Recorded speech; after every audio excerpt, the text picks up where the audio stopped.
What the heck happened? Kevin, where'd you go? Hello. Hello. Yeah, well, I hear you, but I don't see you.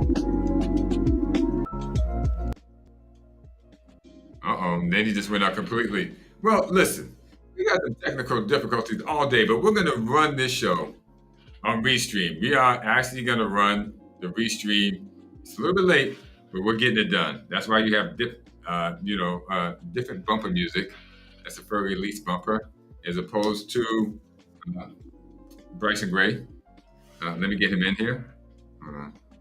Where's he at? There we go. He's back. I don't know what happened there. It was weird. Well, we're back, ladies and gentlemen. Amazing Grace Sports Network on a Saturday, except it's 10 o'clock instead of 9 o'clock, but we're still going to get this done. We have a lot to talk about. It has to do with baseball, basketball, football, college football, hockey, badminton, anything you want to do, and bowling. We do bowling too, so you name it, we're doing it. So true.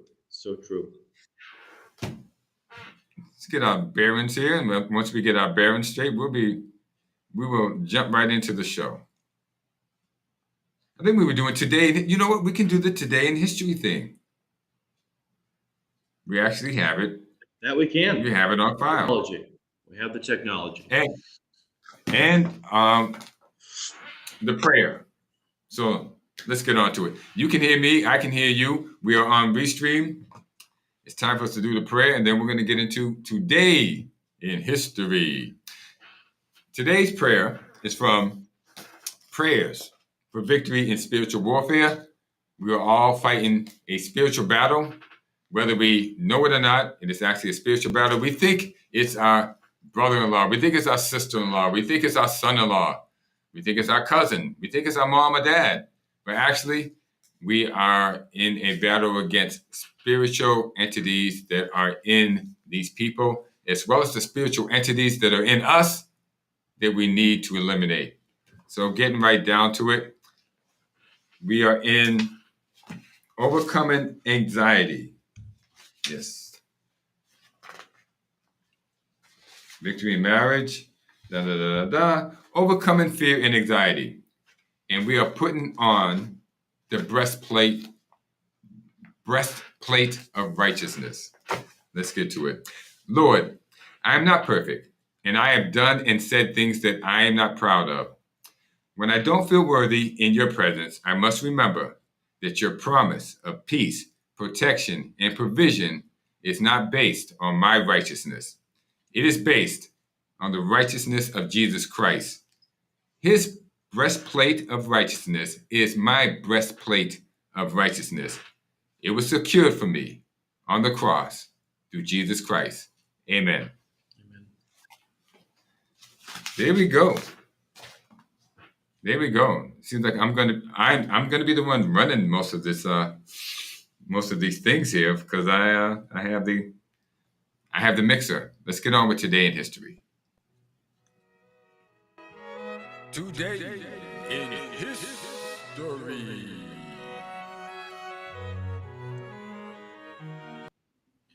Crystal clear, Clay. Sounds crystal clear. Couldn't have been a better signal there. As we move on to our today in history here, I want to welcome everybody into the Amazing Grace Sports Network. You're at 10 o'clock this morning, and a couple of baseball-themed questions here. That is the main topic of conversation here today. We'll get into that. First question here, in a second week in a row for Babe Ruth on September the 27th, 1919. It was Boston Red Sox slugger Babe Ruth takes his MLB home run record to 29 for the third inning blast to the 7-5 defeat at the Washington Senators Griffith Stadium. Red Sox, who had won the World Series the year before, finished the season in 6th place. Question: what team from the American League went to the World Series, and what is the 1919 World Series noted for? Very notable. Perhaps not in a good way. 1919 Not in a good way, but notable because it did happen. That day that it happened. Okay. So true. On September 27th, 1973, Nolan Ryan struck out 16 batters in 11 innings. Yes. The guy pitched 11 innings? What the heck is going on? Didn't they have any labor rules back then? You can't pitch a guy that long? Not back then. Wow, 1973, that was back in the dark ages. So he struck out 16 batters in 11 innings for a then record 383 strikeouts for the season. That was back in 1973. But who holds the record now in 2025? That's what inquiring minds want to know. Yeah, the great strikeout king, Nolan Ryan, they certainly don't make him like they do anymore. Not for 11 innings. That's for sure. What the heck? Some have come close, but 11 innings? Oh, no. So from 1919 to 1973 to the more recent time, 2024, a year ago today, on September the 27th, 2024, the lowly Chicago White Sox lost 4-1 to Detroit Tigers on the road at Comerica Park, setting a new modern MLB record with their 121st loss of the season. Question, unbelievable. What team did they beat out for that record? White Sox fans. Yeah, White Sox fans. May remember or try not to remember that 2024 season last year for the White Sox. Wasn't pretty. Pretty bad. Pretty bad. Pretty bad, that's for sure. That was just last year. This last year? Yeah. But White Sox still lost 100 games this year, but they're about, I think, 10 games better than they were last year, or a little bit better than that. So, now that I'm thinking about it, the Red Sox began their streak by beating the White Sox. That's when they started winning again. Wasn't it this year? I could be wrong. But that was my thought. I thought that they were losing, and then they played the White Sox, and all of a sudden things started turning around because they beat up on the White Sox. Who, the Reds? You talking about the Red Sox? Yeah, this season. Now, that was the Nationals, who I think you're thinking of there. Oh, after unloading Rafael Devers. Hmm. Well, they got that out the way. What do we got here? I'll say hello to some of our great sponsors who keep us on the air. Yeah, we can do that. Each and every weekend here, Dylan's and Karma, and of course our friends at the Phil Comp Computer Center. And then baseball. That is the name of the game here today, with the Red Sox clinching their first playoff berth since 2021. Wasn't that long ago, but certainly feels like a long ago. So why don't we say hello to some of our great sponsors first? Let's get on to our sponsors. Hey, are you feeling a little achy or sore from the cold weather? Then take a visit to Dylan's Russian Steam Bath. At Dylan's Dry Sauna or Wet Steam Room, you can de-escalate, de-stress, and detox your body and mind. A hot place of massage or a variety of oil massages are available. You will enjoy the relaxed atmosphere that features a nutritious snack bar, large screen televisions, and comfortable lounge chairs to cool off in during your visit. They have 2 convenient locations, one in Chelsea and the other in Quincy. Find them online at Dylan's Russian Steam Bath or call 617-549-3484 for more information. To enjoy your best health, visit Dylan's Russian Steam Bath, where heat, steam, and water have a therapeutic effect.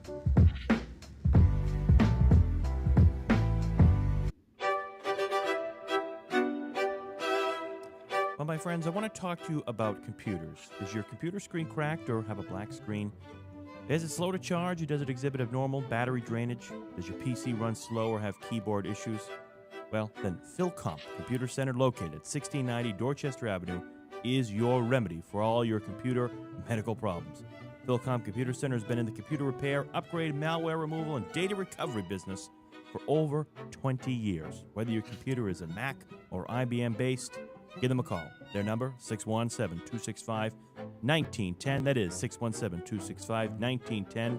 To solve all your computer problems, our good friends at the PhilComp Computer Center.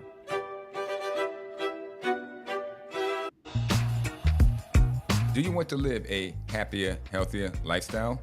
Do you want to get rid of back, hip, and neck pains? Then look no further than Karma Don Yoga. Karma is an accomplished and experienced yoga instructor who specializes in total body restorative yoga.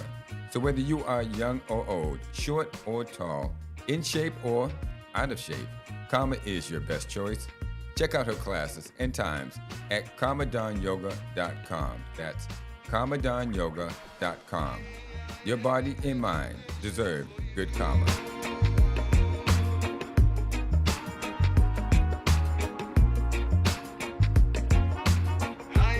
Doesn't it just make you just want to,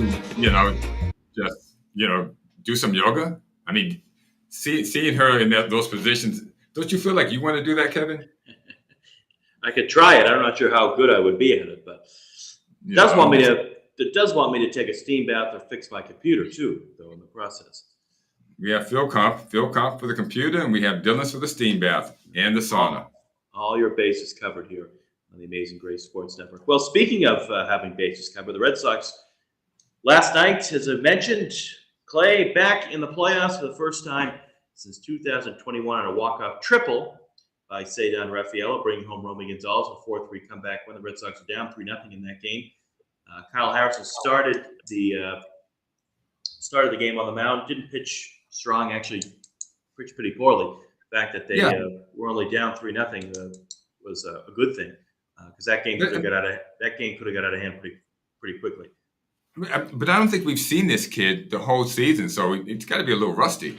Well, he came over from the Giants from the Rafael Devers trade, and the Red Sox immediately sent him to Worcester to get more acquainted. He was part of the Giants rotation for a while and bounced back and forth between the rotation in the bullpen, and has some experience with Andrew Bailey, obviously the Red Sox pitching coach, who was the Giants pitching coach at one time. And obviously the Red Sox like him.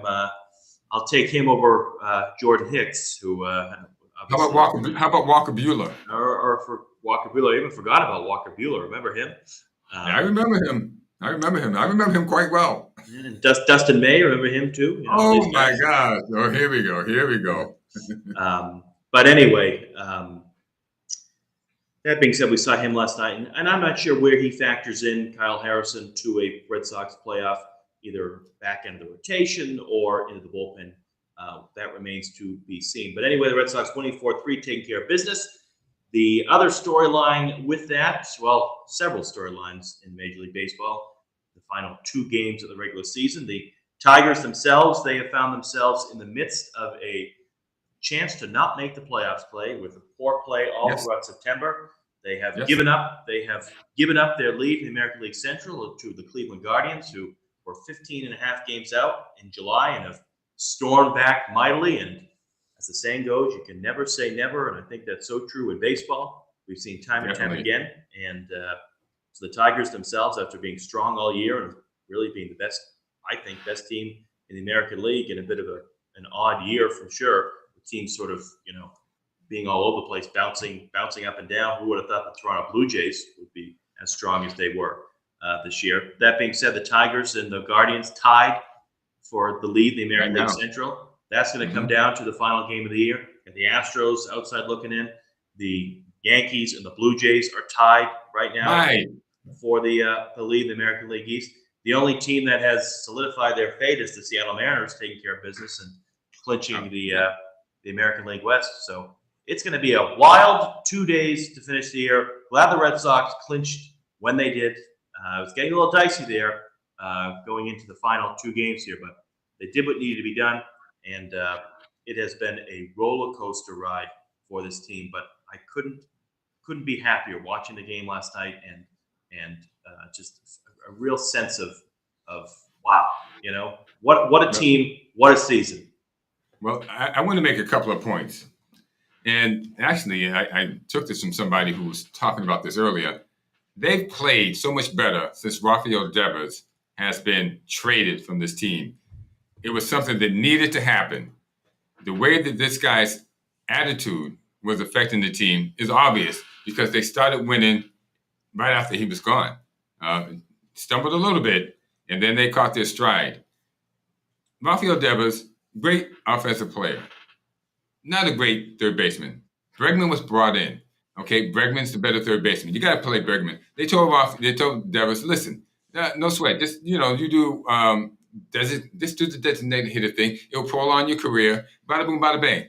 Sounded good. He fought that. And made a big stink of it. Then when the first baseman got hurt, when they say, hey, listen, you wanted to play the field, We can use you at first base right now. Well, I don't want to play first base. I don't want to play first base. So then, okay, they had to go out and do something about that. Then Bregman got hurt. He said, well, listen, okay, you said you wanted to play. We can put you back at third base for a little bit. Oh, I don't want to play third base. He had to go. And when he left, that's when the situation on the team changed. There's no doubt about it. There's certainly no doubt about it. The Red Sox have played much better baseball since the Devers trade, 51-36, I believe the record was since that time. And it took a little bit for the Red Sox to get going in the post-Devers era. You remember after they swept the Yankees at Fenway Park and they traded Devers that early evening, they took a trip out west to Seattle, and then they dropped him off in San Francisco on the trip. Literally, and they went to see him very soon after that in San Francisco, and they went to the Anaheim to play the Angels. And they just didn't play well out there, and it took them a little bit, but they really started to come together in the latter part of June, early July, and guys like Trevor Story contributing. We talked about unbelievable ad nauseum Clay here on the air many times. Right. About, we were jumping on him with both feet at one time. Right, about Trevor Story's inconsistencies and the fact that Trevor Story is going to finish the year with the chance, if he can get 5 more RBIs in the final 2 games. And in the beginning of the season, he was one of the surest outs that you could count on happening, and he was not going to get a hit. It just looked, it was rust. You knew it was rust. But hey, you can't afford that. You still need to win games, but he finally came through. 96 RBIs, 31 stolen bases, 25 home runs. So it's really been incredible. Really been a great, season all around for Trevor Story. Really, besides April and May, but we'll take it. We'll certainly take it. The pitching has come around. I think you want to talk about things that or reasons why the Red Sox are in the playoffs. I look at a couple of things. One, we talked about Devers, but another point obviously is the acquisitions that the Red Sox made in the offseason, the signing of Alex Bregman, the trading for Garrett Crochet, and the signing of Aroldis Chapman, who a lot of people, including myself, thought it would be a high risk, high reward. 36 years old. Is this guy going to come in and be able to do much? And he's done more than that. And he looks like a guy who's just starting out his career with the way he's still firing into the hundreds, into the high 90s. It's really been just an incredible lockdown bullpen. When you see Aroldis Chapman out there, you feel comfortable. You got Whitlock as the 8th inning guy. I wouldn't want to face those two going into a playoff late. Well, we don't have to, but Toronto or the Yankees will have to very soon. Aroldis Chapman looks better now than I've ever seen him. He's got a better command of his curveball. He's got a better. I think it's a splitter. I'm not sure what it is, but it fades away from players. He's got a changeup. This guy's got a changeup. When you throw 102 miles an hour, when you throw into the 80s, that changeup looks like it's even slower. So Aroldis Chapman is at a great stage in his life. The Red Sox caught him at a great time. You said it was high risk, high reward. It looks like low risk, high reward right now. Oh, no doubt about it. There's no doubt about it at all. He has come in and has really. The Red Sox have needed a closer for a while. They had Kenley Jansen for a while, but obviously Kenley wasn't terrible, but the Red Sox didn't really have any opportunities for him to show his heroics. But Aroldis Chapman has done just that. I think another piece too, Clay, and people can say, well, they should have called him up earlier. Well, I think he came up at the right time. The calling up of Roman Anthony obviously has helped the Red Sox. Even though Roman's been out for the past month with that oblique strain,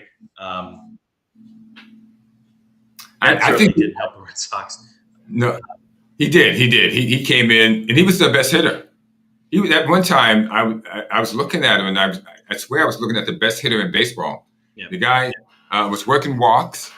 He was hitting for average. He was hitting for power. Okay, and you really had to work to get this guy out, and he was just a rookie. I thought they brought him up too late. I thought they could have brought him up a month earlier when the team was struggling then, and they still held him down there. I'm of the opinion that if they had brought him up earlier, they probably would have jump-started this season even faster. But they didn't do it. Yeah, they didn't do it for some reason. Right. It just goes to show that if Roman didn't get hurt, the Red Sox, I think, would have a chance to win the division.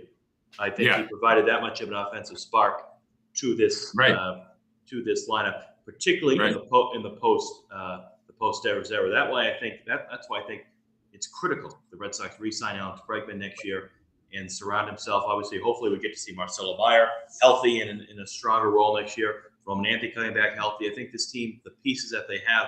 Well, you're forgetting about Christian Campbell. We've all forgotten about Christian Campbell.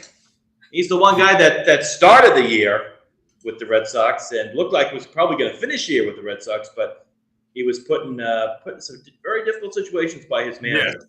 Yes. He was worked over in close by Alex Cora. You know, it's one of those wrestling moves when the guy's rubbing salt in your eyes. He grabs you by the head and rubs the salt in your eyes, or he's stepping on your foot. Yeah, he was worked over by Alex Cora early in the season, who stuck him into positions where he shouldn't have been as far as batting goes. He was sticking him to the cleanup position. You can't stick a rookie in the cleanup position. That's the most pressure-packed position. But he was sticking Christian Campbell in there, like Christian Campbell was a 5, 6, 7 year veteran. He knew what he was doing when he did it, and it completely destroyed the kid's confidence. He ended up going back down to Pawtucket, Worcester, which he has done very well down there, but it didn't have to be. They could have, massaged the situation a lot better, but Cora didn't want to do it that way. My expectation is we'll be seeing more of Christian Campbell next year. I think there's no question about it. But that remains to be seen what they do with Bregman. I do hope Alex Bregman comes back. I think he's deserving of a good contract this year. And do you think he wants to come back? I think he does. I think it's clear that he left a lot of money on the table too to go to Detroit. I think it was clear that he wanted to come here to win, and so far so good. So but they only got him on a 1 year. 1 year with it's a 2 year with an opt out. He can opt out. So I think if I'm him, I definitely opt out. The way I played this year, barring the injury, I would opt out, get some more money. Absolutely. Why wouldn't you? Well, there you go, ladies and gentlemen. Well, Alex, come back. Opt out and come back. How about that? Opt out and come back, because let's begin. Alex Bregman come back. But I've cooled on Cora. Obviously, when you win, you have to cool. I mean, they just made the playoffs, what I'm going to say, still fire the guy. If this was a different situation where the Red Sox would be outside looking in, and I would start to bring that conversation back, I think. But you notice here in the show that we stopped really talking about Alex Cora being removed as manager. But I still think it was warranted early on in the year, but they worked it out, and here we are now. I think we stopped talking about it because it became such a obvious point. There was no use even bringing it up anymore. Alex Cora was making so many bad moves. I mean, when he had Toro and when he had Gonzalez is hitting 300, and he was sitting him on the bench for Toro. When Gonzalez's natural position was first base, instead of putting Toro at second base and Gonzalez at first, he would stick Toro at first base and Gonzalez said, what are you doing? But that's what he was doing and getting away with it. And after a while, it just became a new point to talk about him because he was doing everything, like, for what? Just because he could, it seemed like. Right, just because he could. Exactly right. Yeah. Hey, Roman Gonzalez has been a real contributor to this Red Sox team. Yes. Amazing. Who would have thought?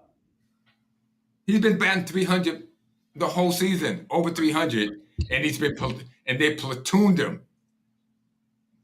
That they have. I can't make this up. I know. Yeah. The way it is, unfortunately. But Red Sox for the playoffs. Yeah, they're in there. So and you're hoping that they play. You want them to take on the Yankees. I'd love to see a Red Sox-Yankees wild card matchup. Why not? The Red Sox have had the Yankees number all year. Now, I would say, be careful what you wish for. They're in judge, of course. But I think the Red Sox will hold their own against either Toronto or the Yankees. Listen, if I'm the Yankees or the Blue Jays, I don't want to face the Red Sox. I don't want to face Garrett Crochet in a Game 1 matchup. I certainly don't want to do that. And so if I'm them, I'm worried about facing the Red Sox. I really am. I think they should be. Not only do they have Crochet, they got Giolito, they got Bayo, and that kid last night. It was just his location. It looks like his location was off, but he had good stuff. But he was having trouble with his location. If he comes back and he's in the playoffs, and his location gets straight, they're going to be a formidable team to contend with, going down the line with Crochet, Giolito, Bayo, and the kid last night.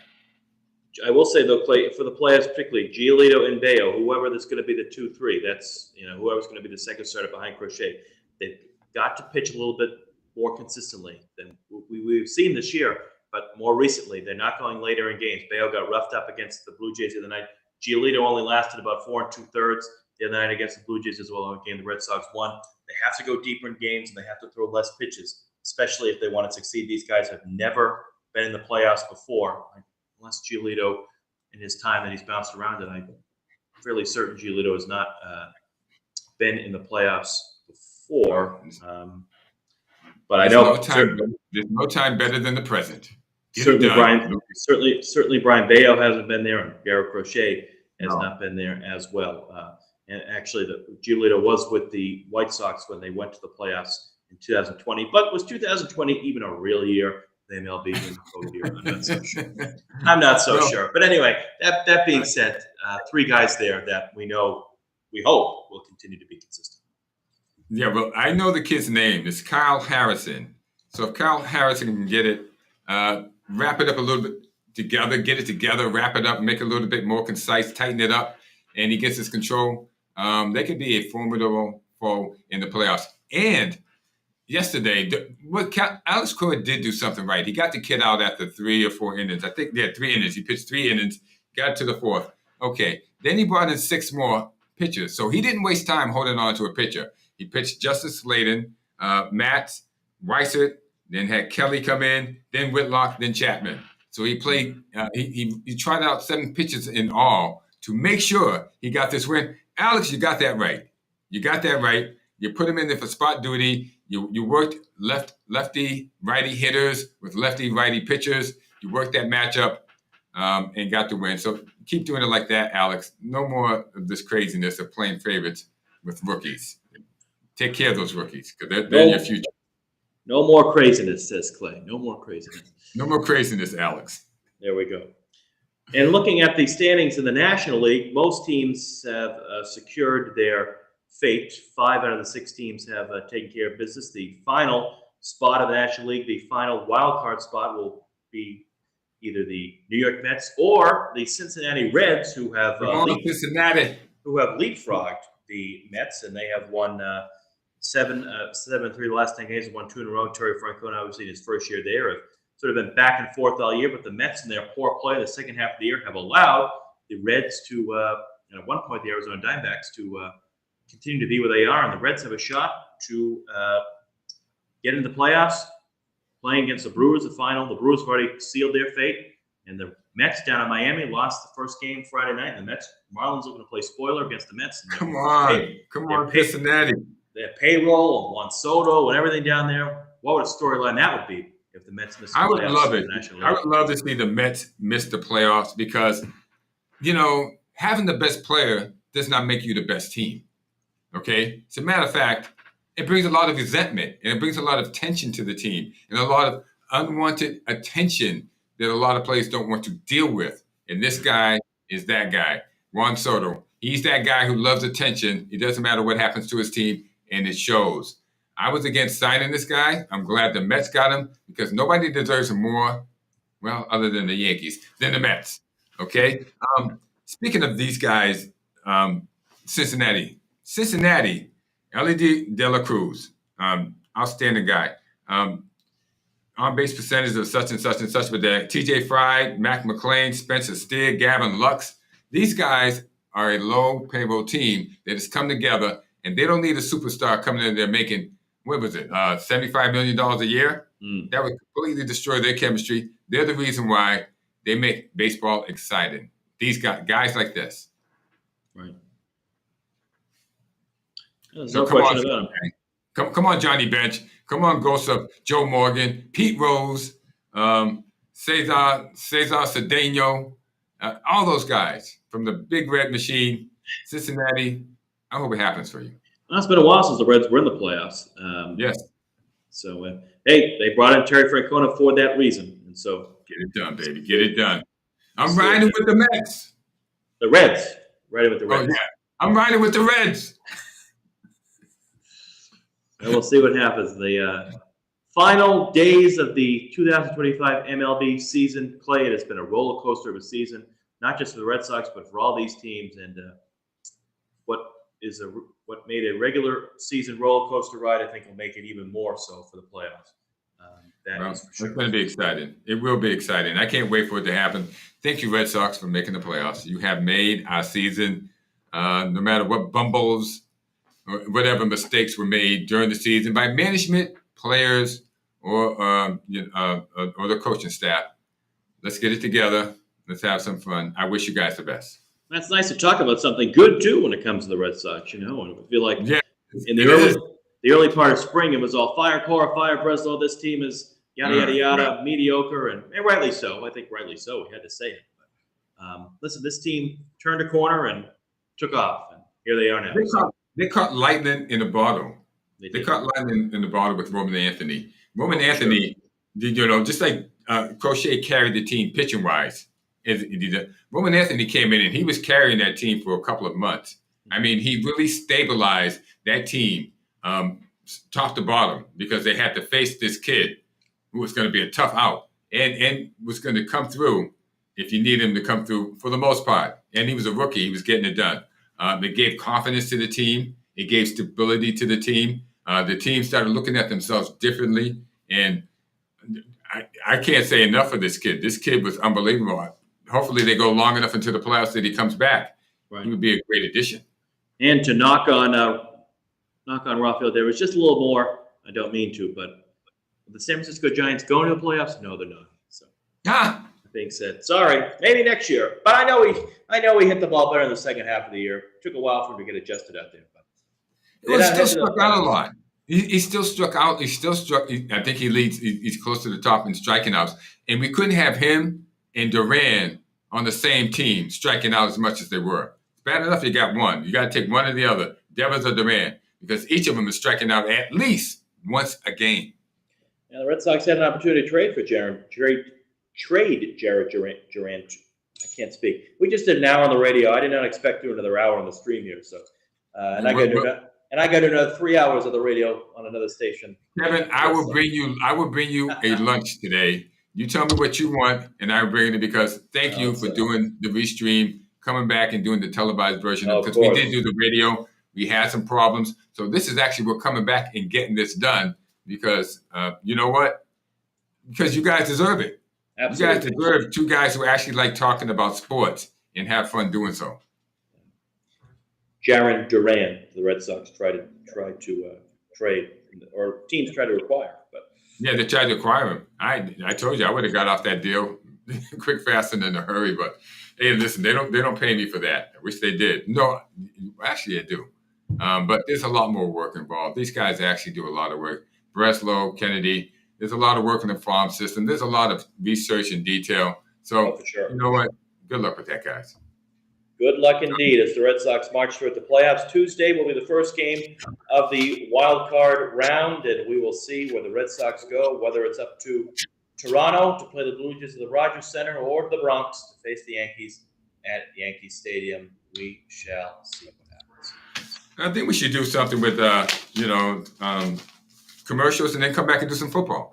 I think that's great. When I would say hello to our good friends at the Early American Diner, the best spot for breakfast and lunch, not just in Quincy, Clay, but I think in the South Shore too. What say you?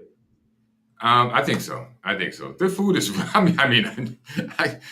don't know how to. People, you got to go to the Early American Diner in Quincy, Mass. You got to go.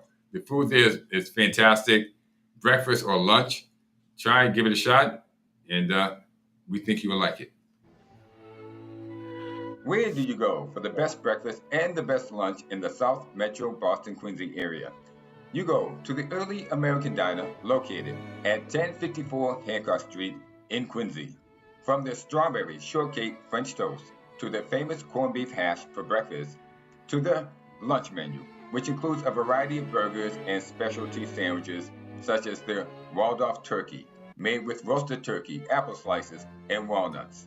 So, whether you want to dine in their cozy restaurant, take out, or have it delivered, the Early American Diner in historic Quincy, Massachusetts, is your go-to eatery to enjoy great food at great prices at your convenience.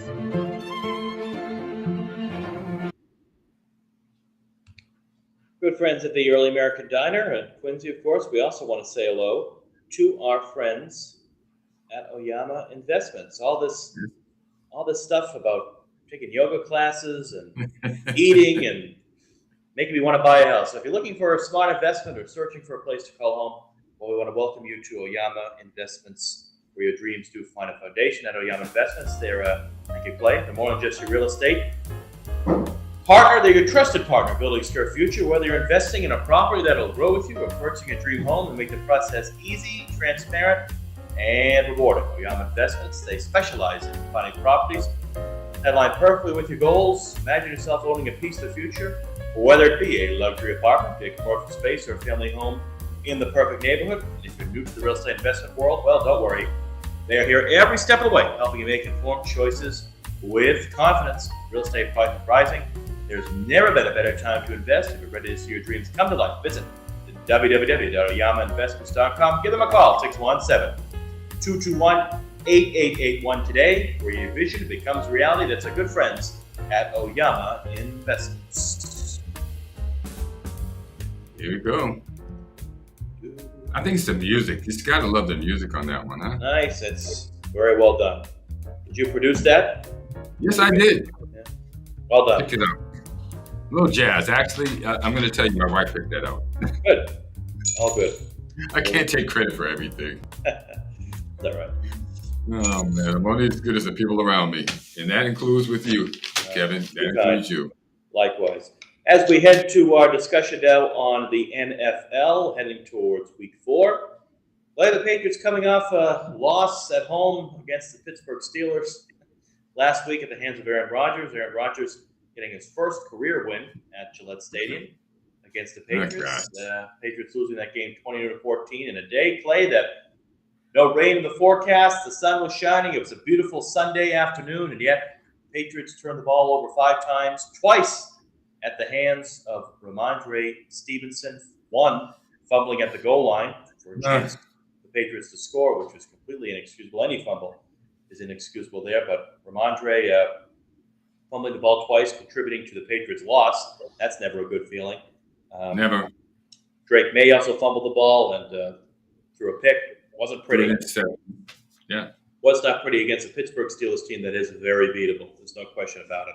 A game that should have been won, and let's hope we're not saying that for many more times throughout the year.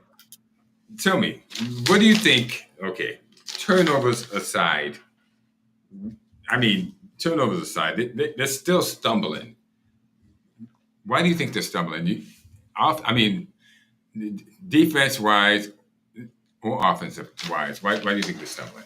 I'm just not clicking on any cylinders here. Drake May, under pressure, can't get out of his own way. For a guy that likes to run the ball a lot, who's supposed to be, we think, a bit of a mobile quarterback, it's like a deer in the headlights. A deer in the headlights cannot get the ball out of his hand. And that's what happened. We saw a fumble last week, an interception. He's got to get able to move around more and get the ball out of there. And you can blame the offensive line all you want. And I'm not saying the offensive line has been anything special this year. No. You know, you brought in Josh McDaniels, and nobody thought Josh McDaniels was going to come in overnight and completely flip a switch and bring the Patriots offense back to its old ways, because you're not going to. Tom Brady's not walking in that door. Darn it! That he walked out the door 5 years ago.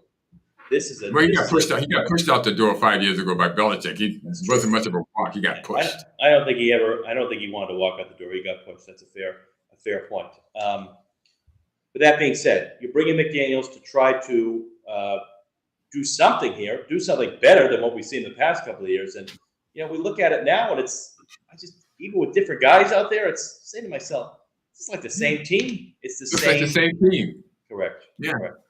They need to involve Travion Henderson more in the running game and in the slot, and do anything. I would say start him tomorrow against Carolina.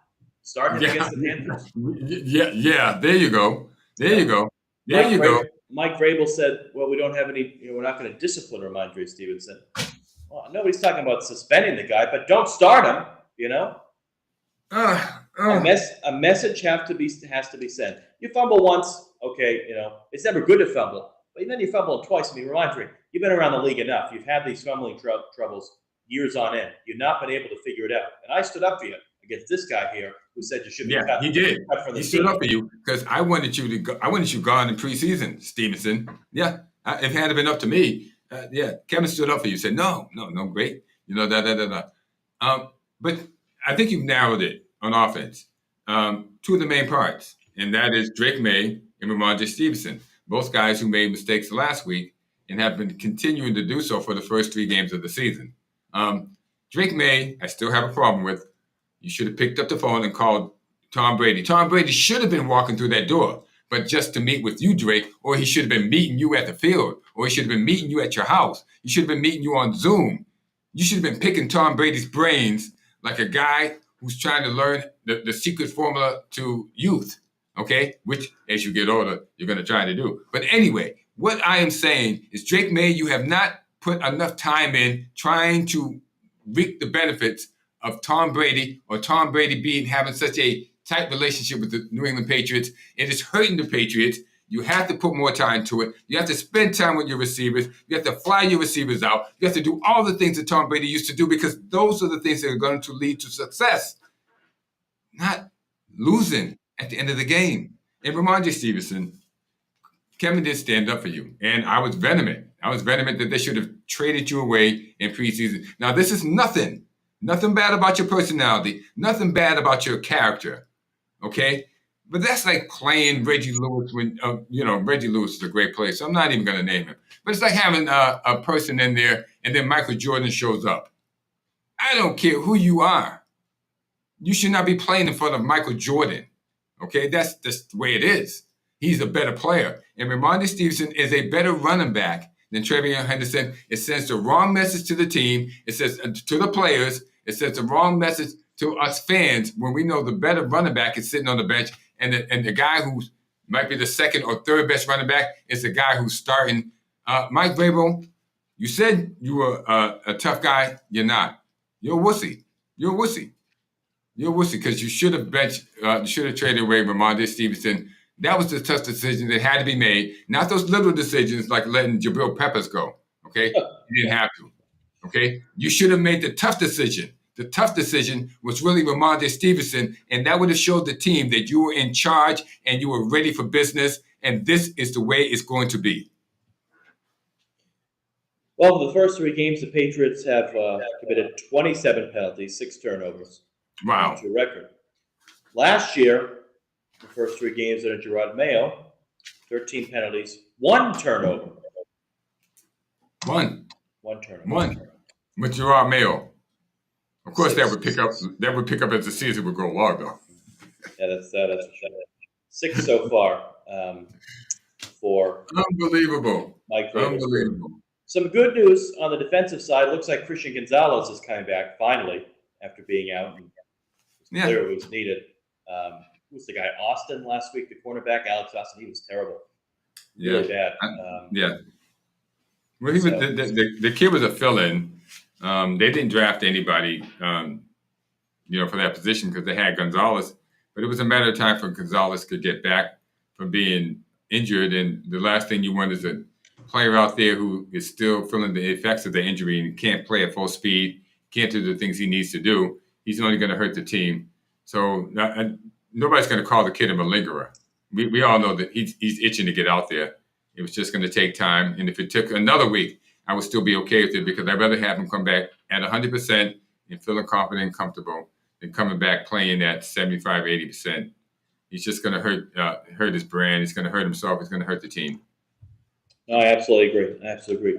Now, that being said, I am picking the Patriots to beat the Panthers tomorrow afternoon. Well, you know what? Let's just go ahead and get to our picks. Sure. I think we've spent as much time as we need to spend on the Patriots. Right. Final segment of our show here. I think, Clay, you went 11-5 last week. I went 10-6. So unbelievable. I went 11-5, and Kevin went 10-6. We're ahead of the national average. Kevin went 12-4 the week before.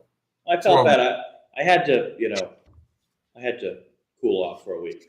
Yeah, he had to let it down a little bit. He didn't want to scare everybody away. But if you're one of those guys who looks at these games and picks them for whatever purposes, you might want to pay attention because Kevin is really darn good, people. I had a good week at 11-5, but Kevin is more full-blooded than me when it comes to calculations. He doesn't play favorites; he plays the odds, and he's pretty good at it. So let's just get into it here. What do we have? Well, we took Seattle, Seattle with Arizona. We both Seattle. We were right. I'll start it off. Minnesota travels to Pittsburgh, and I am taking Minnesota. Clay riding with the Carson Wentz train for week number 2, starting in the place of the injured J.J. McCarthy as the Steelers and Vikings travel to Dublin, Ireland tomorrow morning at 9:30. Oh, yeah, that's Dublin. They're not traveling. Yeah, Dublin. Wake up tomorrow morning and get to watch some football on a beautiful Sunday morning in Ireland. And I'll take the Steelers and Aaron Rodgers. Why not? Aaron Rodgers has plenty of experience playing against the Vikings in his long career, and I just can't take Carson Wentz. Even though the Vikings beat up on the Joe Burrow-less Bengals last week in Minnesota, I'll take the Steelers here. This ain't your daddy's Vikings now. This is a whole new Vikings. For now it is. I don't think Vikings fans are probably thrilled to see Carson Wentz there, but hey, if he gets another win, why not? Why not? Again, this could be a resurrection of his career. Well, we'll see. He was drafted pretty high. So, yeah. What you got, Kevin? Anyway, the Commanders travel down to the Atlanta Falcons. Marcus Mariota threw for over 200 yards last week in a win against the Las Vegas Raiders. Michael Penix Jr. and the Falcons looking for win number 2 after getting blown out in Carolina last week, 30-0. No Jay Daniels for the Commanders again, no problem. No Terry McLaurin as well. Got to watch out for that. I'll take Washington traveling down to Atlanta. I am going to take Atlanta for the second week in a row. Hopefully, they're going to make me a 50-50 guy on this one because I took them last week and they were embarrassing. They were so embarrassing that I dropped. I had Michael Penix as a fantasy football quarterback. I dropped him immediately after that game. New Orleans travels to Buffalo to take on the Buffalo Bills with Josh Allen and Mr. Cook there. I am going to take Buffalo. Bills by 100. This is the easiest pick of the week, I think, against the lowly New Orleans Saints. Spencer Rattler. Time will tell when that experiment is over. But Pat Mahomes look-alike. Yeah, Buffalo continuing to do what Buffalo does, and that's win to the regular season. We'll see if that translates to some playoff success going forward. But give me the Bills against the Saints with ease up there in Orchard Park tomorrow afternoon. You got it. The Browns traveled to the Detroit Lions, Cleveland, with a big upset win against the Packers last week in the vaunted Cleveland Browns defense. Who would have thought that? If they only had a quarterback, maybe they'd be a little bit better. But obviously, some issues They do there. got a quarterback. His name is Joe Flacco. Well, Joe Flacco not doing enough to win games for the Browns in the early part of the season, but he still got time. Travels to Lions with a big win against the Ravens in Baltimore on Monday night last week. They put up 38 points against them. I think they'll do just fine against Cleveland. We'll see if another upset win the Browns will have against an NFC North team, but I think Jared Goff could have done in Detroit at home. I think he's going to beat up on Cleveland's going to beat up on Cleveland. They're due for a letdown after that exciting win last week. The Cardinals are traveling. The Carolina Panthers are traveling to Foxborough to play the New England Patriots on Sunday. And I have berated the Patriots. But come on, it's Carolina. You got to be able to beat them. I'm going with the Patriots. I'll take the Patriots as well. Obviously, a very young team the Carolina Panthers have with Bryce Young still there and still hasn't figured it out yet there in Carolina. We'll see what the Panthers are able to do against the Patriots team that's welcoming back Christian Gonzalez, as I mentioned, to the secondary. And let's hope and pray that the Patriots do change some things up on offense, starting with Travion Henderson, starting at running back. Give me the Patriots against the Panthers here. They're favored by 5.5. They are. The Patriots are favored by 5.5. That's correct. Yes, they are. Unbelievable. Okay. All right. The Chargers travel to the Meadowlands to face the New York Giants. A bit of a change here, Clay, in the 0-3 Giants season. Russell Wilson out, Jackson Dart in. Young Jackson Dart named the new starting quarterback for the New York Giants and facing a team that he probably doesn't want to face right now in the 3-0 Los Angeles Chargers and Justin Herbert. They're clicking on all cylinders. Obviously, I think would say they're the favorites right now in the early part of the year to win the AFC West. Give the Chargers WEZE against the Giants. We wish Jackson Dart well, but Clay, Russell Wilson saying that he still has a lot more to prove, and he's not done yet. Russell Wilson does not have a sense of reality and has not had a sense of reality for a while. Ever since he threw that interception to Malcolm Butler, he has not had a grasp on the temperature of the room. Russell, you don't have a lot left. Russell, this is the end of the line. It's going to end for you right here. But stick around. Stick around for the Giants because Jackson Dart's going to get hurt. They're bringing him in too early. So he's going to get hurt. So they're going to bring you back out there in about 5, 6, 7 more games. They're going to need you to finish out the season. And you will close it out in Russell Wilson fashion, which is losing.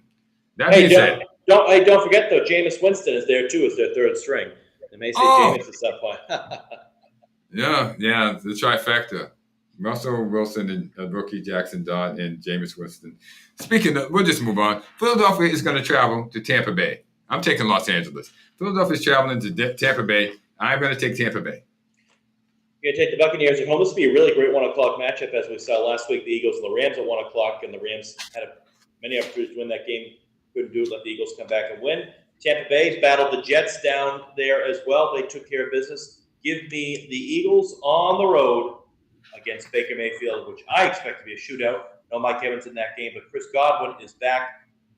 Tampa Bay obviously still ahead in the NFC South, but I'll take the Eagles. You got it. You have the Eagles.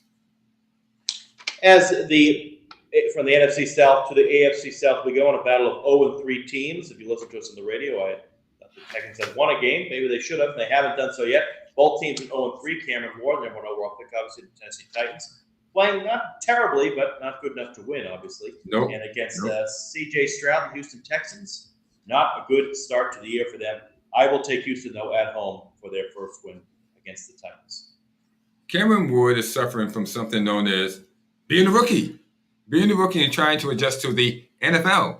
And the NFL means not for long, but you still get a year. But they shouldn't have put you out there this year. But they did anyway. And trying to adjust to the speed and the power of this game and the thought process of which these defensive coordinators are plotting and planning for you, it's been too much. It's going to be too much this week. I'm taking Houston to beat Tennessee. Do you think the shine is worn off on C.J. Stroud there in Houston? Yes. He can't read the defense too well. It's the bane of all quarterbacks. Unless you pick that up, the NFL means not for long for you. Not long. Not for long. Indianapolis is traveling to the Rams. L.A., they're traveling to play the Rams. I'm taking Indianapolis. I'm just going to go right to it. I'm not going to waste any time. I'm taking Clay is riding the Daniel Jones train in his second tour of duty out there in the NFL. And, hey, you got to like what he's been able to do so far. Throwing the ball really well, and the Colts at 3-0. Who would have thought that with Daniel Jones? And it's quite possible, the way things are going, Anthony Richardson will never see another snap, at least in the Colts uniform. Nope. Not in the Colts uniform. Yeah, that's for sure. But give me the Rams at home. They lost to the Eagles last week in Philly, but they played him really well. I still have faith in the Sean McVay-led team to have a good year, and so I think this will be a really good game. Now, if the Colts are able to go into Englewood and beat the Rams, go 4-0, head back to Indy, then I'm all in. But I like what I see so far from the Colts, but give me the Rams at home. The Rams are favored in that one, so they should take it. I'm just doing a sentimental thing. We'll see what happens. You got it. What we got next here? Yes, indeed. AFC South here. Jacksonville traveling to the NFC West.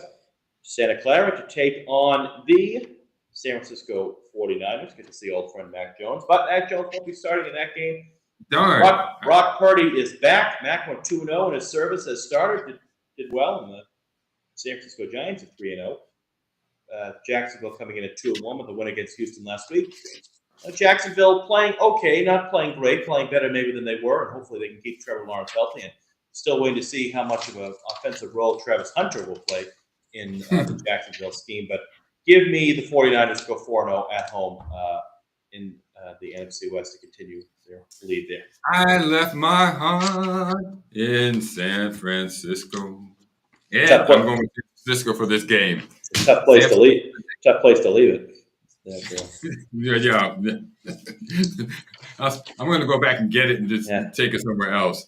Baltimore is traveling to Kansas City. We have Lamar Jackson against Patrick Mahomes. Marquee matchup over the last 5 years. Not so much this year. I'm going with Baltimore and Lamar Jackson. Well, it's dubbed as a marquee matchup, but you're right, Clay. Is it so much a marquee matchup this year? I think this game actually is one of the easier ones to take this week. Even the Ravens traveling into Kansas City to take care of them. And the Chiefs, the Ravens coming off a Monday night loss at home against the Lions, so they let up 38 points. So they won't be able to do that again. The Chiefs went into the Meadowlands to take care of the Giants. That was pretty easy to do against Russell Wilson, getting their first win of the year still at 1-2, looking for the second win, but I don't think it's clicking for the Chiefs this year. Patrick Mahomes is getting Xavier Worthy back to help on the offensive side, but things are not clicking. Give me Baltimore travel with KC. No. Patrick Mahomes does not look the same. No, certainly not. Everyone else is scared to say this, but I'm going to say it. He does not look the same. He needs to call Tom Brady's guru, Alex Guerrero, so he can get back to the old Patrick Mahomes. He does not look the same.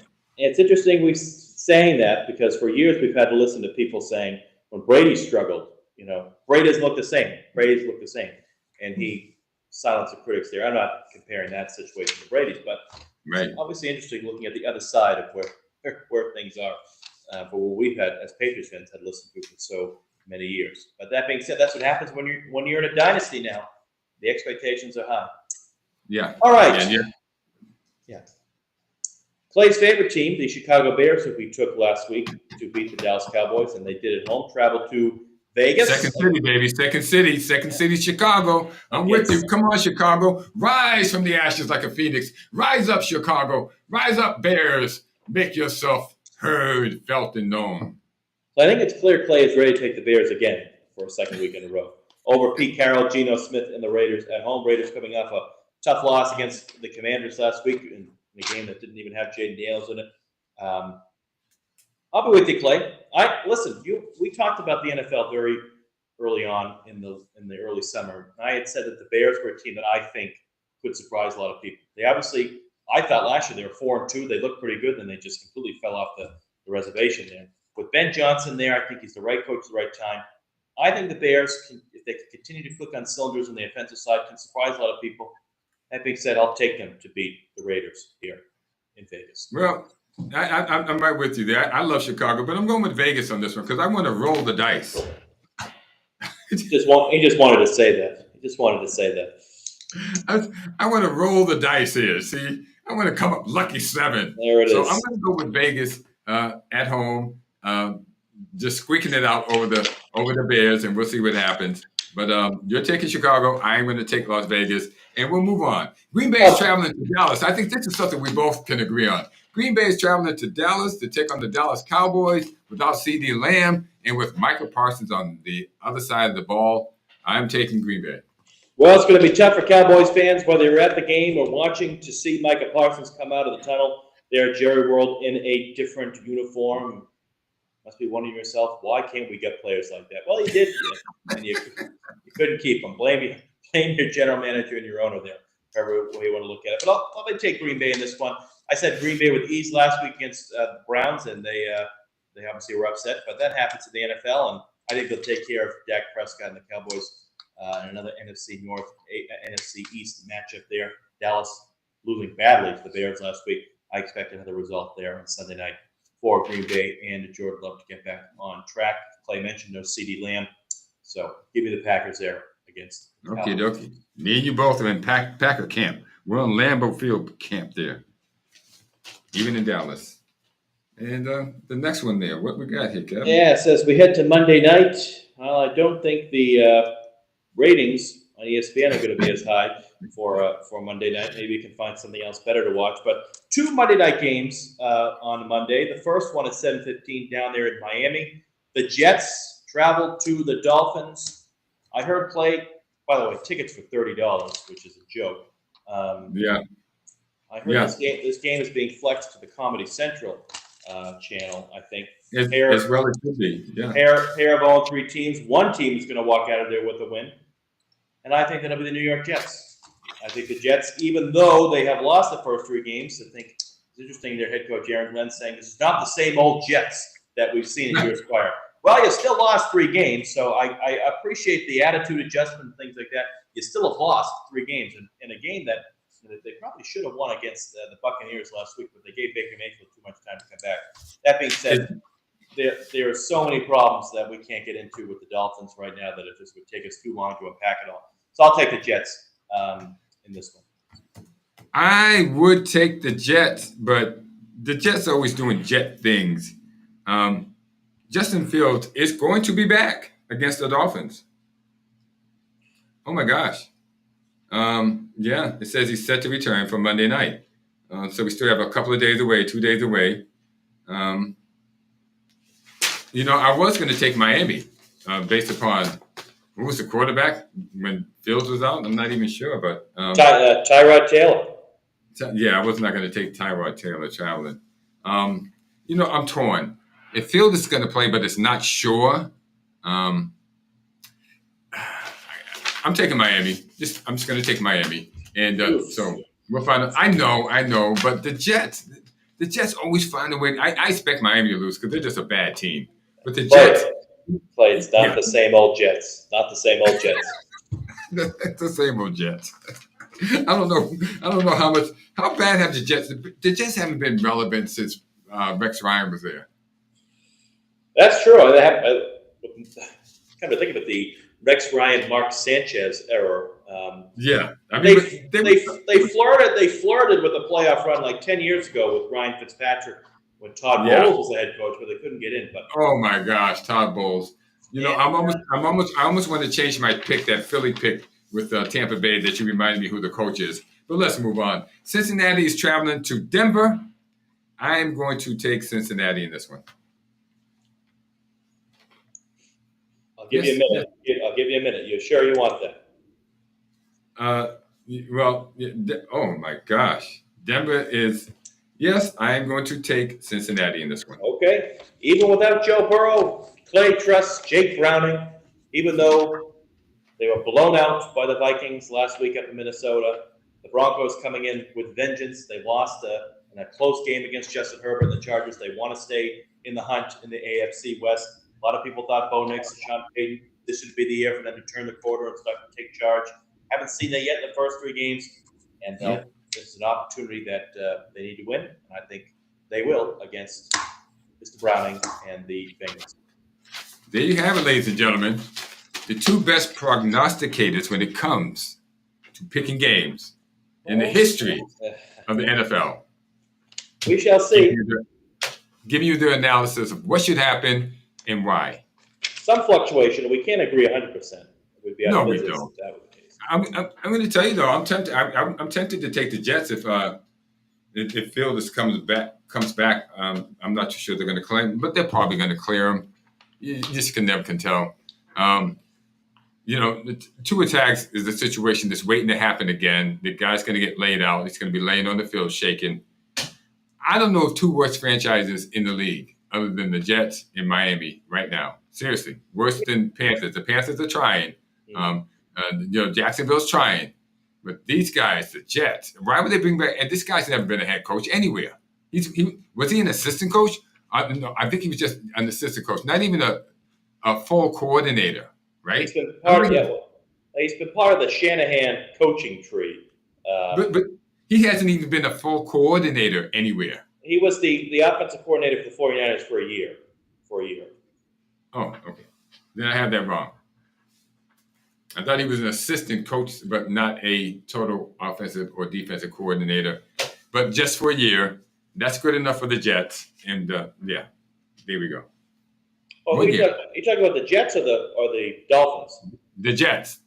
Oh, you're talking about Aaron Glenn, who was the defensive coordinator for the Lions. I thought you meant our good friend Mike McDaniel, who was only the year's offensive coordinator for the 49ers. But now Aaron Glenn obviously came in as the defensive coordinator for 3 years under Dan Campbell in the Lions. Was he really? That's correct. Wow. He has more cachet than I thought. I mean, this kid, I thought maybe they did the Jet thing of just bringing him along prematurely because he used to be a Jet. But Clay, it's not the same Jets. Just remember that. It's not the same Jets. We'll see what happens. That is our show, ladies and gentlemen. That is our Restream show. We got it out. We got it done. And we really we actually, it was like we rehearsed it with the radio show. Next week, bonus coverage. Yeah, we would hope that next week the network issues are taken care of. Stuff out of our control here, but we make the best of what we do, and we're here for you. You're on the other end, and we had some good callers this morning, obviously, as always, on the radio, and whether you're listening to us on Restream or on WEZE on the radio or streaming us online, really, around the country and across the country and around the world on every Saturday at 9 a.m. Around the world. Here we are. Let's see. What kind of bumper music do we have to lead out of here with? Huh? I'll tell you what we got. I'll tell you, ladies and gentlemen, we get only the best music too. So tell me if you like it when you hear it.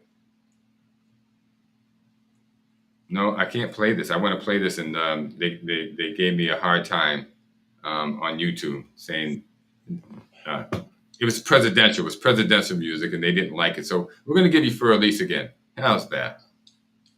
Fur Elise. Perhaps you could sing for us, Clay, before we leave. It's a sort of Fly me.